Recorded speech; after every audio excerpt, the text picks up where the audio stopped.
Please hear me. If you found this recording, never enter Thornwick Prison.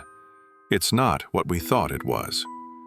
Jake's trembling voice was the last of the phone recordings. 5 friends, Ethan, Zoe, Tyler, Mia, and Jake, had entered this cursed structure for urban exploration that night. None of them returned. Police files are closed, no official explanation. But this isn't the real end of this story. This is the complete story of what happened that night. It all started with Tyler's crazy idea. He had researched Thornwick Prison. It had closed in 1974, and no one had entered since then. Terrifying stories were circulating, but it would be perfect content for young people.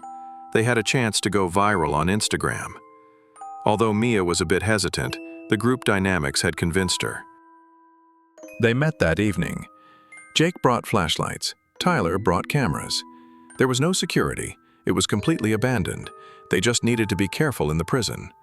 If police came, they would run. It wasn't difficult. Mia was still worried, but the group had already decided. At midnight, they stood in front of Thornwick Prison. The structure was massive and gloomy. They had planned to enter through a broken part of the fence. Jake had already started recording. Ethan was a bit hesitant. Zoe was excited. Mia expressed one last time that she had a bad feeling. Tyler tried to reassure them. Just an old building, what could happen? They entered the prison yard by passing under the fence. The old structure looked even more terrifying under the moonlight. The front door was locked, of course. They decided to enter through a broken window. They knew this was illegal, but you only live once. When they entered, the air smelled of moisture. The walls were full of mold. Tyler started the cameras. There was perfect atmosphere. Jake was illuminating around with the flashlight. The prison was really big and scary, but beautifully scary. Mia wasn't talking at. The prison corridors seemed endless. There were cells on both sides. Admin section, prisoner cells. What would it be like to live here? They didn't even want to think about it. Just then, a loud noise came from behind them. They all turned, but there was nothing. It must have been just wind, but where would wind come from here? Maybe someone else was there too. Could it be security? When they wanted to go back, they realized the door they came through wouldn't open. Tyler tried to pull with all his strength, but the door didn't even budge. Ethan helped too. It was as if it was locked from outside. Panic was slowly increasing. There was no signal on their phones. They tried to stay calm. They would find another way out. There must be other doors in this building. They needed to move together to not get lost. Tyler started walking ahead. The prison was like a labyrinth. New corridors appeared at every corner. The old map he found on the internet wasn't reliable at all. While walking down the corridor looking for another exit, they entered the room on the left. In the middle of the room stood an old, rusty electric chair. Jake approached curiously. It must be a museum piece, but it looked very realistic. They wanted to take photos. Mia warned them not to touch it, but Jake curiously touched the chair. At that moment, the room door closed with a loud noise. Without understanding what happened, they tried to open the door, but it wouldn't move. Jake was trying to get away from the chair. This wasn't normal. The chair suddenly started working. Blue lightning was flashing in the room. Jake's scream echoed in the corridor. The others tried to open the door, but it was useless. Tyler rammed the door with his shoulder. This was impossible. The electricity must have been cut. Zoe was crying. They had to save him. Mia was in shock.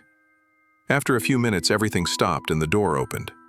Jake was lying motionless on the floor. Tyler tried to shake him. Ethan checked his pulse. There was no pulse. This couldn't be. It was just a toy chair. They needed to get out of here immediately. Tyler didn't want to leave him. They couldn't carry him, he was too heavy. The police would find him when they came. If we stay here longer, the same thing could happen to us. Tyler looked at Jake one last time and apologized. The shocked group left Jake behind and continued looking for another way out. This must have been just an accident. The old electrical system could be dangerous. They wouldn't touch anything anymore. Why had the door closed? No one could answer. In the next room stood an old guillotine machine. This must also be a museum piece. They didn't want to enter this room. But there was a door on the other side. The exit could be from there. After what happened to Jake, they didn't want to enter any room. They had no other choice. This was the end of the corridor. They would pass through very quickly. What if the door closed again? Tyler promised he would keep the door open. While crossing the room, Mia's shoelace got caught under the guillotine. Tyler told her to stop, to untie her shoe. Mia bent down and tried to untie the lace. The guillotine suddenly started working. The heavy blade fell down rapidly. Mia's scream was short-lived. Zoe and Tyler froze, while Ethan was vomiting in the corner. This couldn't be. 2 of their friends had died. This couldn't be coincidence. Maybe sabotage. Maybe someone was... No one would sabotage them. They didn't even know them. They had to accept it now. This prison wasn't normal. Paranormal things weren't real. Then how would they explain this? Maybe spirits. Maybe something else. There had to be a logical explanation.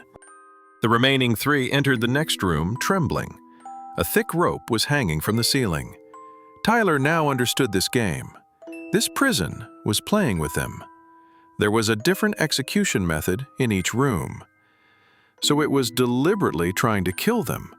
Electric chair, guillotine, now hanging rope. This couldn't be coincidence. This prison was like alive. It was hunting them. They needed to get out of here. But how? All doors were closed, windows were too high. It was as if the prison had caught them. They had to pass through this room. They needed to be very careful. No one would trip over anything. They slowly started crossing the room. Tyler walked ahead, Ethan in the middle, Zoe behind. When they reached the middle, the floor collapsed. As Ethan fell down, Tyler grabbed him by the arm. Zoe tried to pull them. But the rope wrapped around Ethan's neck by itself. It had happened too fast. They tried to save Ethan, but it was too late. Only Tyler and Zoe were left. Was this a nightmare? 3 of their friends had died. The prison was systematically killing them. What would happen in the next room? They couldn't endure anymore. They needed to get out of here. But at the end of the corridor, there was only one more door. What if there was an exit from there? Or what if there was another trap? They had no choice left. When they entered the last room, the door closed behind them. In the middle of the room stood 3 chairs.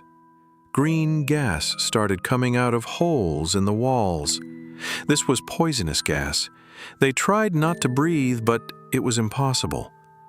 There was an old writing on the room wall. Only the innocent can survive. Below it were 3 buttons. Who had committed the least sin? This was nonsense. They should all press. No, only one should press. The gas continued to fill the room. Tyler couldn't breathe. Zoe's eyes were watering. Zoe said she would press. Tyler told her to stop. What if it was the wrong person? Zoe pressed the button. For a while, nothing happened. Then the gas started to stop and the opposite wall opened. How had she known?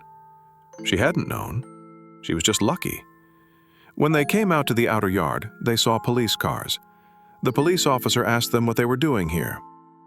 Zoe begged that their friends had died to save them. Which friends? Only they had entered here. Tyler and Zoe looked at each other. They had never known Jake, Mia, and Ethan, but they had come with them. The police explained. This prison has been closed for 30 years. No one has died here. Then what had they seen? The prison hadn't left them. The spirits were still inside them. Zoe saw the guillotine in her dreams at night. Tyler saw the electric chair and the hanging rope. Thornwick Prison had won its game. They were now part of the prison, and now they were looking for new victims. Because that night, 5 friends had really entered Thornwick Prison. but only 2 had come out. The other 3 had become part of the prison spirits, and now they too were trying to draw others inside, just like the previous victims. Thornwick Prison had never really been closed. It had just become hungrier. So there you have it, the truth behind Thornwick Prison. 5 friends entered that night, but only 2 came out. The authorities claim nothing happened, but we know better. Remember Jake's final words. If you found this recording, never enter Thornwick Prison. But it's not just Thornwick, is it? How many other abandoned places are out there, waiting? The next time you see that perfect Instagram shot in a derelict building, ask yourself, is it worth it? Because some doors, once opened, can never be closed again. Sweet dreams, and remember, not every abandoned building is truly empty.